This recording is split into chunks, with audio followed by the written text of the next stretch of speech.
Nihuyang na ang pwersa sa New People's Army kun NPA, human daghan sa high-value personalities nila ang giingong na-neutralisa, nag-surrender o nagkadaiyang mga klase sa armas ang narekober sa government troops. Gibutyag ni 10th Infantry Division Content ID Commander Major General Ernesto Torres, niadtong 2017, sobra 200 million pesos ang namonitor sa AFP nga extorted money sa NPA gikan sa mga nagkadaiyang business sama sa mining, agrikultura ug uban pang mga negosyo. Matod ni Torres karong tuiga 2021 sa first quarter ana sa 1.2 million pesos ang namonitor nga extorted money. Sa second quarter 90,000 pesos ug sa third quarter 0 kun walay mga nihatag na sa mga pagpangilkil sa NPA. We do hope that it will continue yung ganitong trend na wala na nag-give in sa kanilang mga extortion demands, and it is possible kasi wala na yung leadership nila.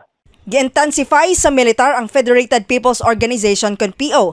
Din kapin 500 ka mga kanhi mga sakop sa NPA ang mga miyembro niini. Uban usab ang mga underground mass organization. Sumala ni Torres katambayayong nila ang People's Organization sa pagkabot sa tinguha. Kauna matapos ang term ni Presidente Rodrigo Duterte, mapakgang na ang problema sa insurhensiya sa area sa 10th ID.